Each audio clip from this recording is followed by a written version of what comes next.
is definitely someone I can't handle. Channy's mind raced, but his expression remained neutral. He wasn't going to just give up because of an opponent who seemed unbeatable. There was always a way around an impenetrable wall. Oh, really? I don't see your name written on it. Channy shot back, confidence laced in his voice. The guy raised an eyebrow.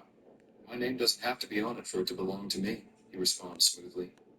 Now, he was right in front of Channy, looking over him. At 5'8" Channy had to tilt his head up to meet the man's gaze. The pressure rolling off him was suffocating, his aura pressing down, dense and heavy like storm clouds ready to burst. But Channy didn't let it get to him. Height, power, it didn't matter. He held his ground. He exhaled sharply through his nose. You're in my way. The man smirked. Yeah? And what are you going to do about it? Before he could answer, the man disappeared. He barely had a second to react. Then the air crackled, and a lightning-clad fist came for his ribs. On instinct, he pivoted sharply, twisting his body to avoid the blow, but the man was faster. A second fist came from the opposite direction, crackling with lightning. It slammed into Channy's side. Lightning surged through his body, too strong for his own element to resist. It locked his muscles for a split second. A split second too long. The momentary paralysis left him wide open, and the man took it. His attack came without hesitation. As a spinning kick slammed into Channy's chest, sending him flying backward, he spat out a mouthful of blood as he crashed into a tree, the bark splintering on impact. He gasped for breath. The hit left him winded. With a fiery ache in his lungs, he clenched his teeth and willed his legs to move. He couldn't stay down. That's it? The man scoffed, crossing his arms. For someone with lightning aptitude, you're painfully slow. He took a slow breath and pushed off the tree, rolling his shoulder. That was a cheap shot. The man grinned. A win is a win. You should know that. Channy said nothing. He was already recalculating his strategy. This opponent wasn't just a random thug. He was faster, stronger, and his attacks were precise. If he wanted to win, brute force wouldn't cut it. He had to outsmart him. He took a deep breath. Then, he moved. The moment Channy moved, the man reacted. A bolt of lightning exploded from his fingertips. But this time, Channy was ready. Instead of dodging, he ran straight toward it. The man's eyebrow lifted in surprise, then a smirk tugged at his lips. So, you think you can take me head on? He clicked his tongue. At the last second, Channy twisted his body, sliding under the crackling lightning bolt just as it scorched the air where his chest had been. Lightning flared in his palm, a small, concentrated bolt. Then he slashed toward the man's ribs. The man dodged, but Channy was waiting for that. He took advantage of the brief opening. He flashed forward in an instant, his knee driving into the man's gut. The impact sent the man skidding backward, boots scraping against the dry earth. For the first time, the man looked annoyed. Huh, you're fast. He cracked his neck, his expression darkening, but not fast enough. His entire body lit up with golden arcs of lightning, and then he was gone. Channy's eyes widened. Shit! Before he could react, a bolt of lightning slammed into him from behind. Pain tore through him as his body twisted through the air, crashing hard into a tree. His vision blurred for a split second, and his limbs twitched violently from the surge. The force had nearly knocked the breath from his lungs. He barely had time to recover before another blinding strike came at him. This time, Channy ducked at the last second, barely avoiding the attack. The lightning slammed the tree trunk behind him, splitting it in half. The power difference was clear. This guy was too strong for him to beat. But strength wasn't everything. Channy wiped the blood from the corner of his mouth. He needed to end this now. If I take another hit, I'm dead. Boss said I should only remove the sword if I'm in a situation I can't win. Well, this should qualify as one. His fingers moved swiftly, untying the sword from his back. As it fell to the ground, the tip dug deep into the ground, before vanishing into his storage ring. He tried standing up but let his knees buckle slightly, feigning exhaustion. The man's smirk widened. Tired already? Channy exhaled sharply. Yeah. He cracked his neck. Tired of dealing with idiots like you? Then he vanished. The man's smirk dropped. What? He wasn't this fast? What happened? He whipped his head around, searching. Channy materialized behind him in a flash of purple lightning. The man barely had time to react. His fist swung, crackling with lightning. But Channy was faster. He caught it mid-attack, and in the next instant he used his own momentum against him. He twisted sharply in the other direction. A sharp crack echoed through the air. The man's arm snapped back at an unnatural angle. His scream barely left his mouth before Channy appeared in front of him, and his fist slammed into the man's throat like a hammer. The guy gasped, choking for air. Channy didn't wait. In a blink, he appeared where the lightning pearl still sat inside the hole, grabbed it, and disappeared. I'm going to kill you! The man's furious roar rang through the clearing, pain still tearing through his body. By the time the guy caught his breath, Channy was already miles away, not because he wanted to be, but because he couldn't stop. His legs carried him at an uncontrollable speed, the wind howling past his ears. His body felt light, too light, like he wasn't fully anchored to the ground. Damn it, how do I stop? His mind raced as fast as his legs. Without the sword weighing him down, his control was a mess. Truth be told, when he had appeared behind the man, it wasn't intentional. He had already overshot his target, running straight past him and into the forest. His plan was to grab the pearl and run, but with his uncontrollable speed, he had to return because he didn't grab the pearl. So when he stopped behind the man, he had to improvise. Now he was barreling through the forest, weaving between trees, leaping over roots, barely avoiding beasts. The world blurred as he struggled to rein himself in. He forced himself to focus, to control his speed. He willed his legs to stop, but they barely responded. His steps were slowing down, but not fast enough. Just as he was about to plant his foot to skid to a stop, his foot caught on something and he tripped. Again, he thought, as the momentum sent him tumbling forward. He crashed into the ground, rolling violently before finally skidding to a stop. Channy groaned, lying on his back for a second. His muscles twitched as if they hadn't yet realized he was no longer running. This happens every time I take off this damn sword, he thought, irritated as he pulled himself up into a sitting position. He rubbed his head as he scanned his surroundings for beasts. He sighed in relief when he saw the area was clear.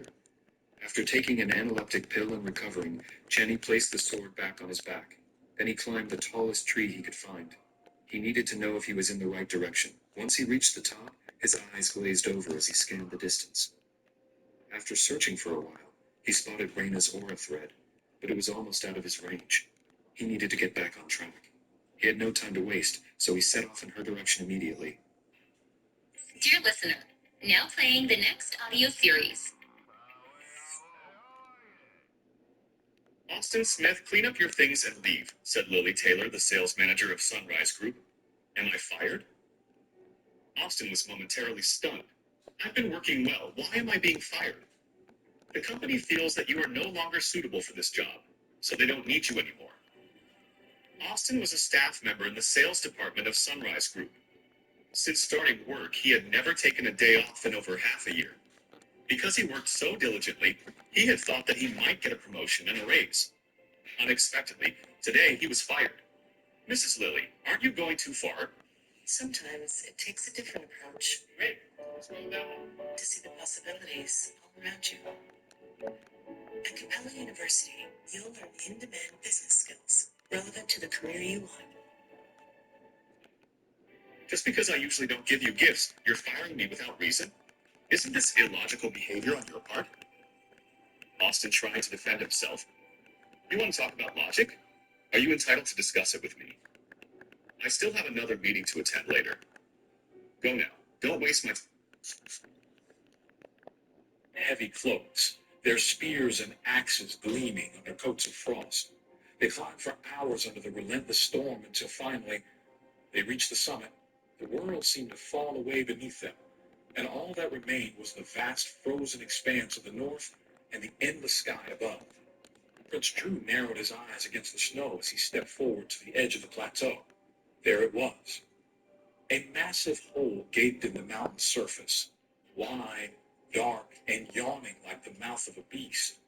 Its edges were rimmed with frost and ancient scratches, as though something had clawed at it from the inside for years. The opening had once been sealed.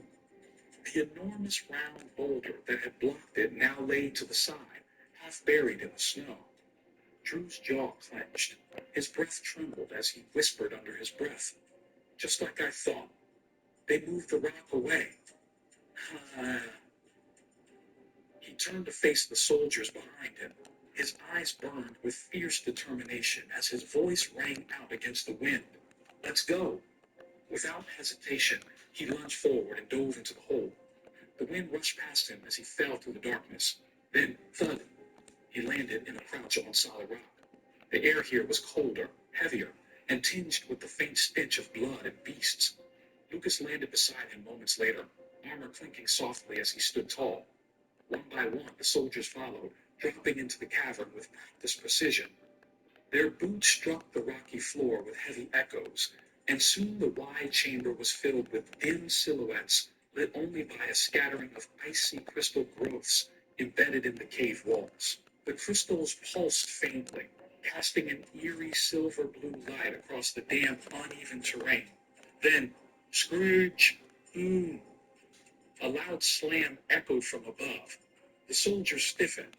Prince Drew's head snapped upward, just as a loud grinding of stone against stone filled the chamber. The light from the hole vanished. The round boulder had been rolled back over the entrance. Wait, what the hell is happening? Drew barked, his voice rising with panic as he stepped into the center of the room. Who closed the hole? A few soldiers glanced at one another, equally confused. We have no idea, Your Highness, one of them replied, his voice tight. Lord Lucas stepped forward, his eyes narrowing as he stared at the now sealed ceiling. A traitor, he muttered. One of them must have waited until everyone was inside, then sealed us in. Drew's teeth ground together in rage. His breath fogged the air around him as he growled, He must be working for Lord Baldwin Darkmoor. That bastard's hand is all over this. A deep silence followed. Then, the sound rippled through the cavern like a thunderclap, shaking the very stone beneath their feet. It came from deep within the cave, far, but not far enough. All eyes wide, every soldier froze. Another roar followed, then another, louder, closer. Lucas unsheathed his blade with a chilling hiss. We're trapped in their territory, he said grimly. This is no ordinary cave. It's the nesting grounds of the ancient frost bears. He turned his head slightly, eyes grim. They're not all the same. Some are silver ranked, but others, gold, platinum, even diamond ranked, are all here. The prince's breath caught in his throat. We can't fight off that many. Not in here. Not like this. The plan was to only kill the beasts that have evolved and closer to the entrance, not clear the whole cave. Lucas gave a curt nod. We won't survive long. Not unless we move quickly. Drew turned to the men. I want 5 of you to stay behind and find a way to move that stone. Get it off and reopen the path. Use your tools. Do whatever you have to move that stone away from the entrance. Whatever you do, get it open before we return. Prince Drew barked the order one last time to the 5 soldiers lingering by the sealed hole. His voice echoed across the dim, rocky cave walls with a raw urgency that made their boots stiffen beneath them. If we don't come back in time, try to make it out without us and seal it. The selected soldiers nodded firmly. Yes, Your Highness, they said in unison before turning to Asses, the massive round boulder that had sealed them inside. The stone looked immovable to the naked eye, but they knew better than to waste time doubting. Lives were at stake. With that, Prince Drew turned back, his icy blue eyes scanning the darkness ahead. He drew his sword again, the gleam of its enchanted edge barely catching the dim light from the glowing moss on the cave walls. Beside him, Lord Lucas marched silently, tall and grim, his massive sword slung over one shoulder. The rest of the Frost Hollow soldiers followed behind in a quiet, steel-hearted line. Snowmelt dripped in soft, rhythmic plinks from the jagged rocks above. Every sound in the cave echoed too long and too deep.